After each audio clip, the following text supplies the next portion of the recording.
What's going on? It's Ash here coming at you today in Raid Shadow Legends. Welcome to the video, guys. How y'all doing right now? Listen, we don't need much of an excuse to open shards here on this YouTube channel, do we? And remember, whatever others have done within reason, you can probably do as well. So, as Michael Jordan said, just do it. Today we have a guaranteed legendary champion. After 150 ancient shards, I have exactly 153. Hopefully we open a Leggo or two along the way as well. We have a whopping 0.5% chance to do so.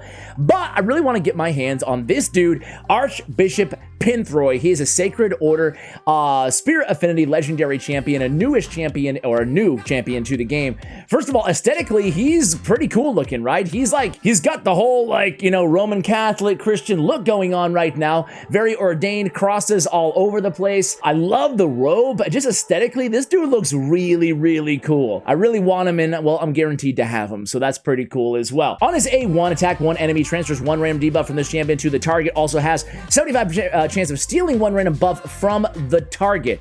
Not a bad A1, to be fair. Holy Word, his A2, 3-turn cooldown when booked, places a 50% increased accuracy on all allies for 2 turns, then attacks all enemies.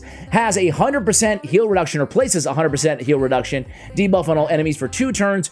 Also has 100% when booked, of placing block buffs on all enemies for 2 turns. Cannot be resisted under these specific factions. Damage based on attack. So pretty cool. I love block buffs, one of the strongest debuffs in the game for Hydra Clan Boss. We have a 4-turn cooldown, Gleam of Glory. We have a heal. We have increased defense for 2 turns. If 4 or more allies are alive, also places a shield buff on each ally for 2 turns equal to 30% of their max HP. So a pretty good shield too on a 4-turn cooldown as long as 4 more allies are alive. Now, do you think it would have made him too OP if it was just a shield, regardless of whether they were alive or not? I don't think so, but anyway, I mean, most of the time, hopefully, right, they're alive. So on his Splendor passive, removes all decreased defense and weakened debuffs from this champion at the start of each turn. Okay, not, crazy passive there, because think about it, accuracy on all battles by 50. Think about it, especially in the arena, I mean, he's probably going to get nuked before he even gets a turn most times. But anyway, guys, let's get our hands on this champion. Overall, I mean, how would you guys grade this dude? I would say a B plus champion? B plus, I think it's a pretty fair grade. So here we go, guys. We get Bloodfeather. We get Maeve, 2 epic champions, right? Acolyte. What does Acolyte do again? He has turn meter, okay. Okay, so he has a cleanse on a 4-turn cooldown. I knew he did something that was worthwhile, useful taking a look at. If you're looking for a cleanser in the early game, maybe you could do some worse. It's a compliment. How is that a compliment?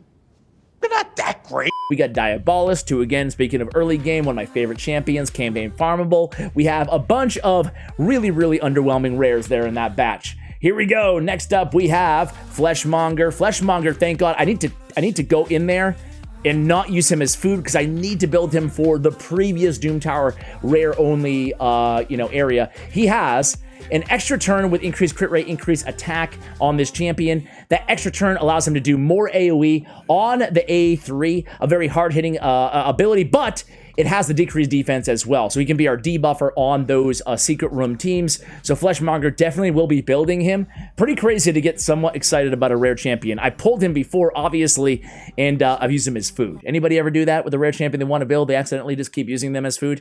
Or maybe I'm the only idiot out there. Valerie, actually one of my favorite rares out there in the game. Not the best rare, but she's really solid. I mean, this swing ability, I mean, this is OP. It's game breaking. Attacks one enemy. On the A2, we have increased duration of all buffs on all allies. Also decrease the duration of all debuffs on all allies by 1 turn with increased attack on a 3-turn cooldown. This is a very, very good and underrated ability on the A2. And then she has a shield on a 5-turn cooldown with a heal according to the number of buffs they are under. So overall, I think that Valerie is I don't know, maybe an underrated rare champion out there. Definitely serviceable rare.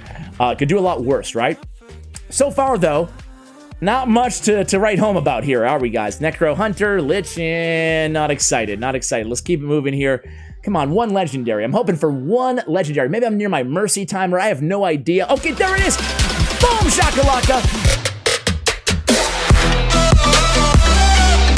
We get Yannicka, who is, you know, free vis-a-vis the clan shop. I bring her a dead bird, she throws it out. I bring her a dead mouse, right in the garbage. There's nothing I do good enough for you, mother! But Yannicka, welcome to the team. Now we can empower our Yannicka. She has a very cool A1, attacks all enemies 2 times instead of 1. Or instead of 1 enemy 2 times, right? All enemies 2 times instead if the champion is under a veil. The good news is she has a veil, a perfect veil, on her A2 with an extra turn. Attack 1 enemy, place a perfect veil on this champion for 3 turns if the attack is critical, grants an extra turn. So you can come back in and do an AoE times 2 hitter on the A1, or you can come in with the A3. Attack all enemies will ignore shield, remove shield bust from the target if the champion is under a veil or perfect veil, which she pretty much always is. 3 turns on a 3-turn cooldown, right? And then deals extra damage equal to 50% the value of the removed shield. Very good Spirit Affinity nuker. Happy to be able to, you know, talk about her a little bit in the video. So there it is, $100 raised for, again, the humanitarian effort, excuse me, going on in Ukraine. Obviously, all my viewers, Planarium, everybody thinking about you every single day. You know, I'm sure all of you guys, eyes peeled to all the events that happen every single day. Barath the Blood-Soaked, guys. Man, this guy, he grew on me. He really did. I talked about him in one of my underrated champion videos. Force Affinity, every hit on all his abilities do something different. So increase turn meter, decrease turn meter, shield, heal all allies on the A2. Again, we're getting a shield and a heal on a 3-turn cooldown. Not bad, right? Excuse me, on the A3, we get decreased attack and decreased defense. So pretty cool champion overall.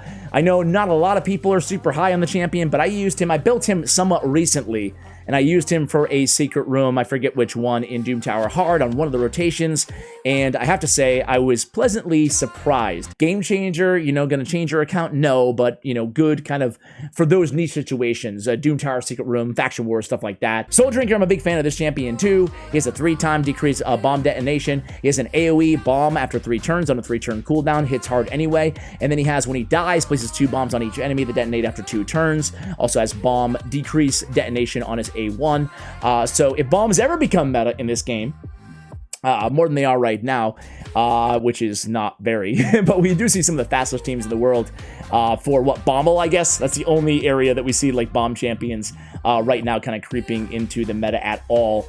Anyway, guys, let me go ahead and open 3, and then we'll open the rest of the 60. We'll make some room, and I'll be right back with you guys. Let's see if we can pull another Leggo. Am I getting greedy here, guys? Did any of you guys, any of you morons like me, poll during this event? Let me know what you think of the champion too. All right, guys, we're back at it here. 60 shards to go. I think 57 until I get my hands on Archbishop, and I think it's gonna be time for lightning round.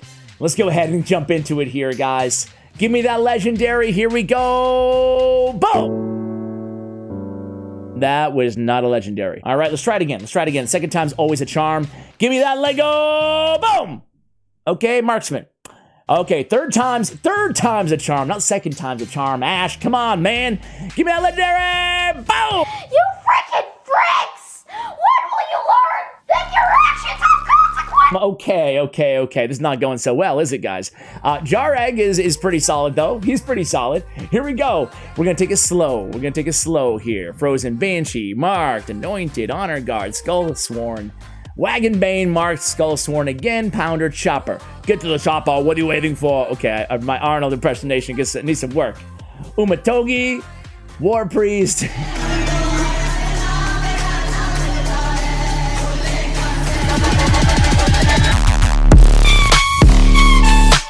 Okay, there we go.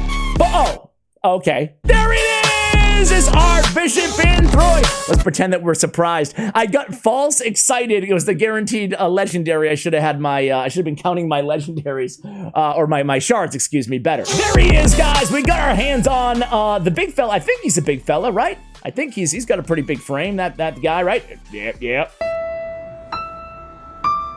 Okay, cool. All right, well, hey, we have, what, any shards left? No shards left! Well, I'll give you guys a Sager because I'm in a good mood. AKA, I'll throw them away. Boom! I'll give you another Sager because I'm in a really good mood. I don't know why. I just want 3 legendaries. I don't know. Okay. Dude, this guy's blowing his sacreds, man. People get so triggered at this. It's okay, guys. It's okay. I'm dirty pay to win. We can do this.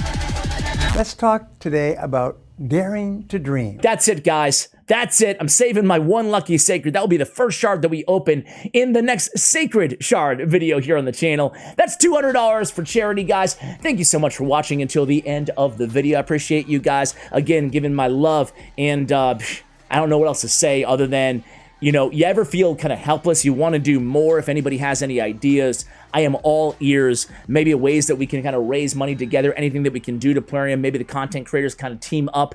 Would love to do more for not just obviously Plarium employees located in Kharkiv in Ukraine, but really all my viewers from Ukraine, and of course everybody, all the civilians out there. So guys, anyway, much love to you all. Thank you for watching, and as always, take care, guys.